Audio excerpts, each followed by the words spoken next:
Today we're going over the Copenhagen plank. It's good for things like various kicks and your splits. Here's how it looks.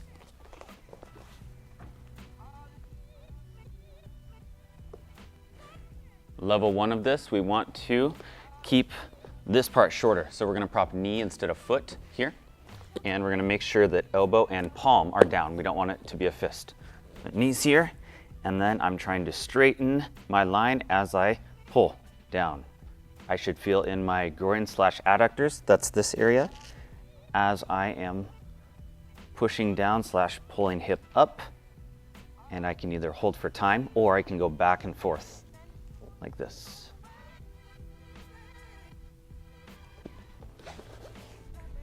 Level 2 here is using something to prop your foot on. So you want to be contacting the inside of your foot onto your surface, and then when we lift here, we want to try to make as straight of a line from the heel to knee to hip to shoulder as you can. So I'm going to ask Miss Robbins to lift her hip. When she goes up, she's going to try to lift toward the ceiling and push the hip a little bit this way to ensure that the line is locked in. Go ahead. And then come down, and she's going to make sure that she's supporting with her hand and her elbow so that the base of support is stable. She's going to go ahead and lift once more. And then she can come down.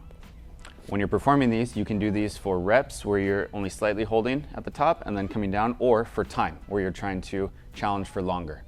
When you're performing, don't make this mistake. If Miss Robbins' hips are pushed that way and she tries to lift, she's going to have a very tough time keeping this line structurally strong.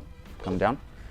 So instead, she needs to ensure that the hip is pushed as far forward, hip thrusting as much as possible when she lifts, so that line is locked in. Good, and down. Level 3, I'm going to find a higher ledge here. Palm and elbow down, side of foot on, and propping up, pulling. Again, I can either hold or I can go back and forth.